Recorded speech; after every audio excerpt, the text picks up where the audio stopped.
What had she been thinking coming here? It wasn't as if she had the tiniest shred of affection for Lindsay. Someone bumped up against her, jostling her out of her thoughts.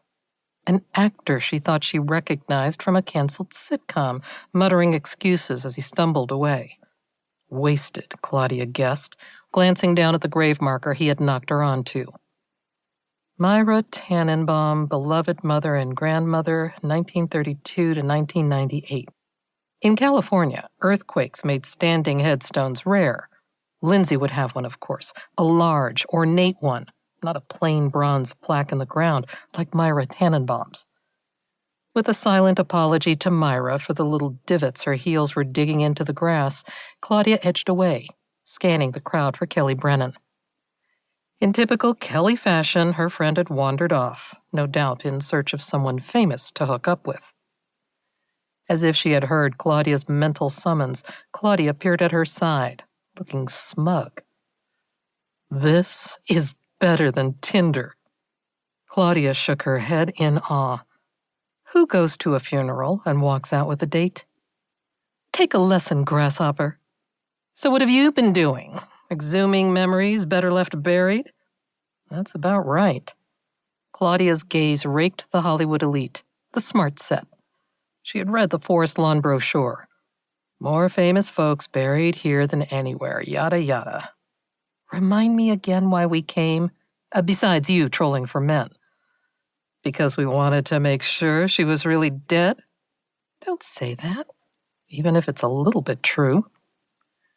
A low murmur went up then, moving through the mourners like a wave, their attention turning to the white Cadillac hearse that had stopped at the curb. 6 matching hunks hefted the gleaming casket, also white, onto muscular Armani-sheathed shoulders. Kelly gave Claudia a nudge, her eyes staying glued to the hunks. Lindsay was an evil bitch, but I have to admit, she had an eye for dudes. Funeral as screen test. Claudia felt a spurt of sympathy for the pallbearers. They must be melting in those suits. It's hot as hell out here. And how appropriate is that? Kelly countered. Lindsay wouldn't be caught in hell without her entourage. Appropriate. An odd word to use in the same sentence with Lindsay, who wouldn't know appropriate if it smacked her in the face. But then, Claudia thought, Kelly had an iffy relationship with that word, too. A hush fell over the crowd, and they stepped aside, making way for the pallbearers' slow and steady march to the gravesite. But the moment they had passed by, the buzz of chatter started up again, and a snippet of conversation going on behind her made Claudia's ears perk up. Suicide! The woman spat the word as if it tasted bad. A West Indies lilt colored her accent. Jamaican, maybe. I do not believe it. Lindsay would never.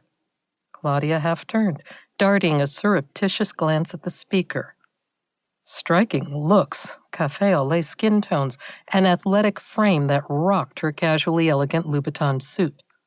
The younger woman she was addressing, girl, really, was all Walmart in low-slung jeans and a brief top that showed off a pierced navel.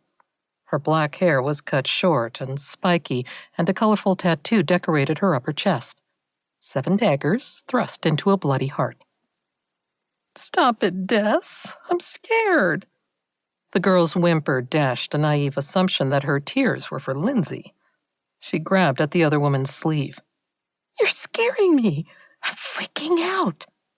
You should be freaking out and all, the woman she called Des hissed, making Claudia listen harder. How the girl had made it through the tight security was a mystery. She wondered how she was connected to Lindsay, presumably an aspiring actress. The girl continued to argue with her friend.